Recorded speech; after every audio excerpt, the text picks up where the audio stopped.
وہ عالمین کا رب ہے. اب وہ عالمین کے لیے وجود عطا کرتا ہے.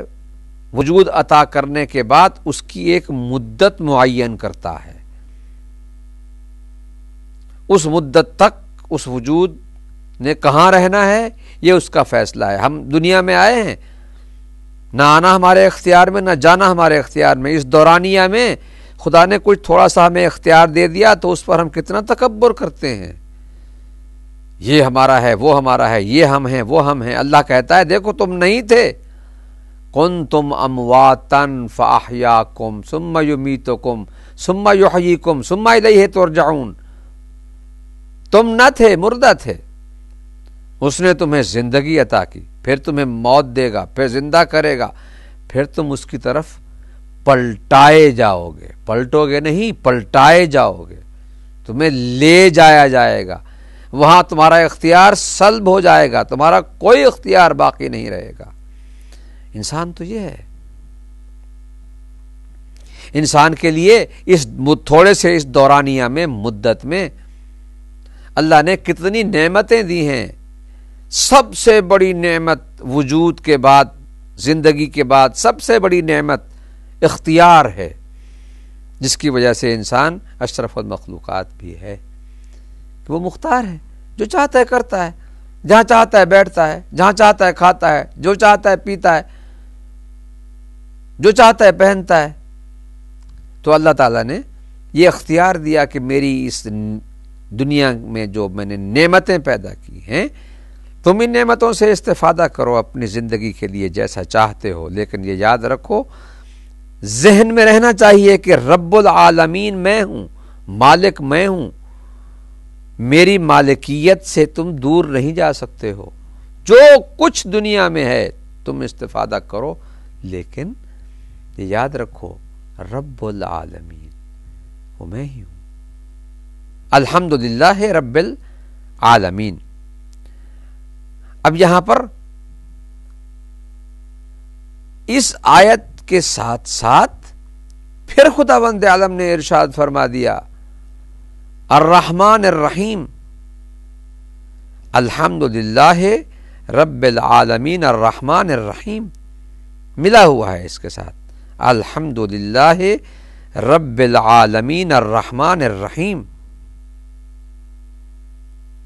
ہم الگ کر کے پڑھ لیتے ہیں، صحیح ہے الرحمن الرحیم، لیکن اصل میں یوں ہے الحمدللہ رب العالمین الرحمن الرحیم.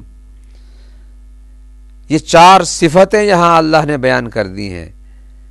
اللہ اکبر، کتنا حسین و جمیل کلام ہے قرآن مجید. ایک ہی سلسلہ بیان میں چار عظیم صفتیں جو اللہ کے پاکیزہ نام ہیں خدا نے بیان کر دیے. الحمد للہ ایک اللہ، رب العالمین دوسرا، الرحمن تیسرا، الرحیم چوتھا. تو چار نام اللہ نے اس آیت میں ذکر کیے ہیں کہ اسی کے لیے حقیقی معنی میں حمد ہے. حمد کی حقیقت اسی کے ساتھ مخصوص ہے جو رحمان ہے، جو رحیم ہے. دیکھیے یہاں پر دوبارہ اللہ نے الرحمن الرحیم کہہ دیا، جبکہ پہلے بسم اللہ الرحمن الرحیم میں یہ الفاظ استعمال ہو چکے ہیں. یہ اسماء مبارکہ ان کا تذکرہ ہو چکا ہے، لیکن یہاں پر اللہ نے پھر دوبارہ الرحمن الرحیم کہہ دیا. یہ کیوں؟ یہ تاکید کے لیے ہے کہ کہیں انسان یہ نہ سمجھے کہ جیسے فرعون نے کہا تھا انا ربکم الاعلی. یہ یاد رکھیں کہ الرحمن الرحیم صرف ذات پروردگار ہے. وہ اللہ کے جو معبود حقیقی ہے، جو مالک ہے، عالمین کا رب ہے، وہی رحمان ہے، وہی رحیم ہے، وہی رحمت کرنے والا ہے، وہی رحم کرنے والا ہے، وہی رحمت عطا کرنے والا ہے اور وہی رحم کرنے والا ہے. اگر ہم الرحمن الرحیم کے معانی کے لحاظ سے یوں کر لیں تو شاید اور اچھا اور واضح معنی سمجھ میں آ جائے گا کہ الرحمن جو رحمت کرنے والا ہے، رحمت عطا کرنے والا ہے، الرحیم جو رحم کرنے والا ہے، جسے ہماری اردو زبان میں رحمت اور رحم میں فرق ہے۔ رحمت اور رحم، فلاں نے اس پر رحمت کر دی یا فلاں نے اس پر رحم کیا، ہمارے استعمالی موارد میں فرق ہے۔ تو یہاں پر ہم کہتے ہیں یہ اللہ کی رحمت ہے، کوئی نعمت مل جائے تو ہم کہتے ہیں اللہ کی رحمت ہے، یہ نہیں کہتے اللہ کا رحم ہے۔ لیکن اگر کوئی گناہ ہو جائے تو کہتے ہیں وہ رحیم ہے، یعنی وہ غفور الرحیم کے ساتھ مل کر آتا ہے، وہ رحم کرنے والا ہے، نرمی کرنے والا ہے، مہربانی کرنے والا ہے۔